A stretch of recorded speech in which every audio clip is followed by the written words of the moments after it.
Pozdrav od ekipe Agroreza. Danas se nalazimo u jednom lješniku koji ulazi u 7. godinu starosti, gdje ima jedan, ajmo reći, problem. Sađen je na razmak od 4 puta 2,5 metra. U pitanju su momci koji su uložili dosta sredstava u podizanje ovog voćnjaka, podigli su navodnjavanje, spremili zemljište adekvatno prije same sadnje i jedinu grešku koju su napravili je u stvari konsultacija sa stručnim, iskusnim licem. Savjete za sadnju su dobijali od rasadničara od koga su nabavljali sadnice i čovjek im je na preporuku rekao da danas sve se voćke sade na gušći razmak, pa tako i lješnik, i oni su ga poslušali jer nisu iz poljoprivredne struke i posadili na 4 puta 2,5 u suštini. Uzeli su duplo veći broj sadnica, umjesto 1 hektara koliko je zasađeno oni su mogli zasaditi 2. Tu se javljaju sad problemi jer rasadničar je bio u pravu. Danas se sadi na gušći razmak, međutim zato su zaslužne podloge koje su prisutne kod jabuke, kod kruške i tako dalje, koje omogućavaju sadnju na pola metra. Međutim, ovaj lješnik je na sopstvenom korijenu i on ima snažnu bujnost. Zasad je relativno dobro, u 6. godini su imali otprilike tonu prinosa, ali velike su šanse da se u narednom periodu počnu stvarati problemi, jer u 6. godini 2 žbuna su se već spojila. Šta dalje i kako dalje postupati?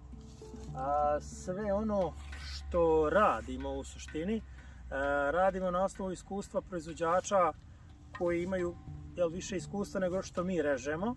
Jedan od njih je i Nenad Bojović, koji svoje znanje dijeli na društvenim mrežama i ko hoće i ko može, od njega može dosta da nauči.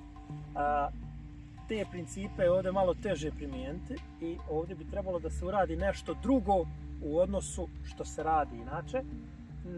Mi ćemo danas orezati nekoliko stabala u ovom voćnjaku, nekoliko žbunova i na taj način dati neko svoje, ako ništa drugo, prelazno rješenje. Ono što će vjerovatno izvjesno biti u neko dogledno doba jeste da se svaki drugi žbun iskrči, čime će se dobiti razmak od 5 puta 4. Problem je što će redovi biti okrenuti na drugu stranu, morat će se ponovo raditi sistem za navodnjavanje, ponovo će se ukopavati taj glavni vod, ponovo zatezati laterali i tako dalje, tako bliže. U tom nekom prelaznom periodu ćemo mi pokušati rezati da žbunovi ne zagušuju jedni druge i da ima pristojan prinos. Ognjene, ajde da počnemo. Prvo bi da uklonimo ove jake grane da bi mogli lakše da vidimo šta dalje i kojim dalje posticama možemo da sredimo ovaj žbun. Tako da uklonimo tu granu koja, da kasnije onda krenemo. A onda dalje, ok, može.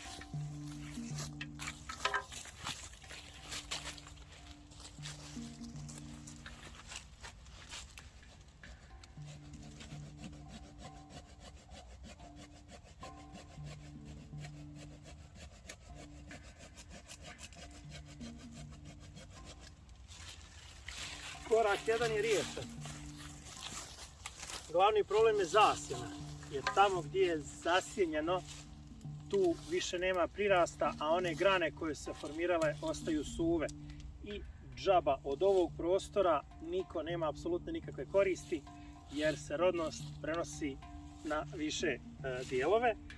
I jedina ideja je ovdje sada da se dovoljno prozrači, da ima dovoljno svjetla, da svjetlo obezbijedi formiranje rodnih elemenata u nižim slojevima gdje bi se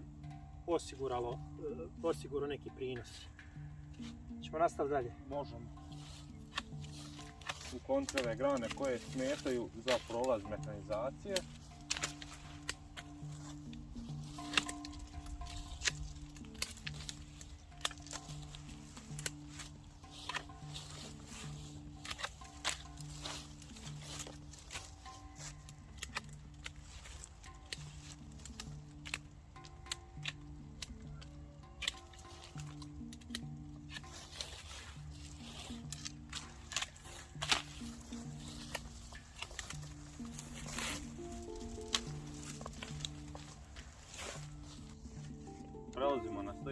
grm. Isti je cilj da prozračimo sredinu samog grma da bi dobilo svjetlost, svaka grana da ima dovoljno svjetlosti. Skinuti ove jake grane koje već stvaraju probleme prilikom prolaženja samog traktora i mehanizacije ostale, tako da možemo početi sa rezidbom i Ja sam već krenuo.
To bi bilo dovoljno za ovaj grm.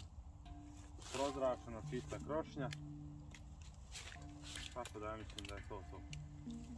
To je to.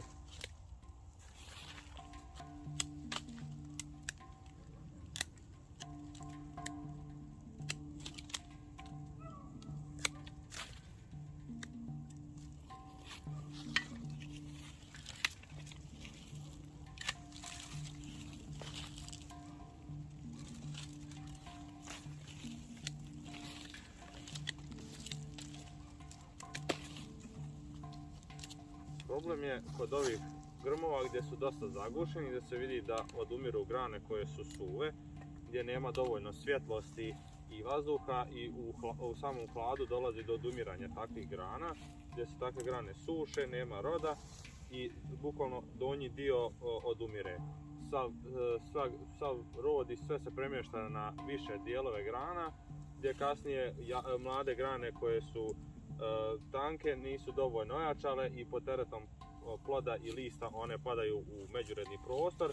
Kasnije bez adekvatne zamjene moramo ih ukloniti jer smetaju za prolaz mehanizacije i samog traktora.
Ovdje ima jedan primjer gdje su dva izdanka jedan do drugoga. Ova ima bolji položaj, vertikalnije. Ovaj će past vremenom i problem je što zasjenjuje ovaj koji je bolji po položaju. Zbog toga ću pokušati ukloniti ovaj koji smeta.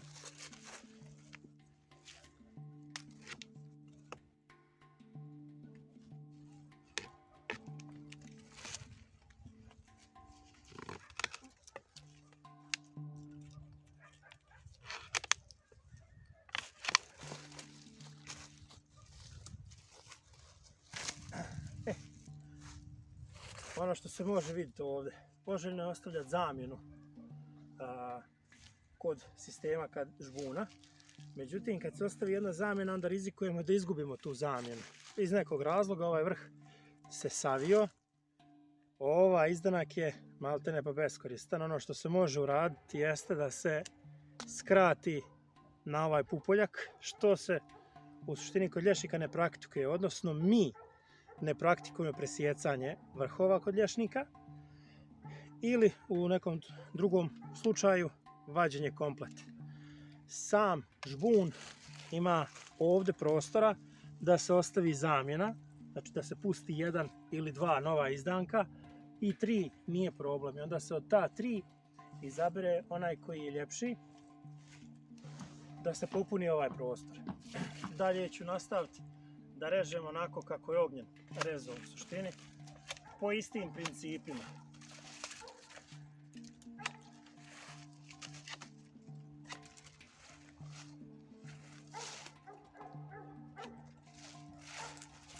Ovo je u suštini način rezidbe stablašica poput jabuke, kruške, trešnje na slabo bujnim podlogama, gdje se u suštini obezbedi jedna vodilca koja je dominantna, a sve ostale grane su podređene njoj. Inače, kod lješnika nije takav slučaj. Sve što će smetati, Ognjen je to već rekao, sve što će smetati prohodu traktora se uklanja, sve što je jako se vadi. Vrh izoluje, što bi Ameri rekli, kolumniziramo sadnik sa jednom dominantnom vodiljom, dok su ostale sve prateće.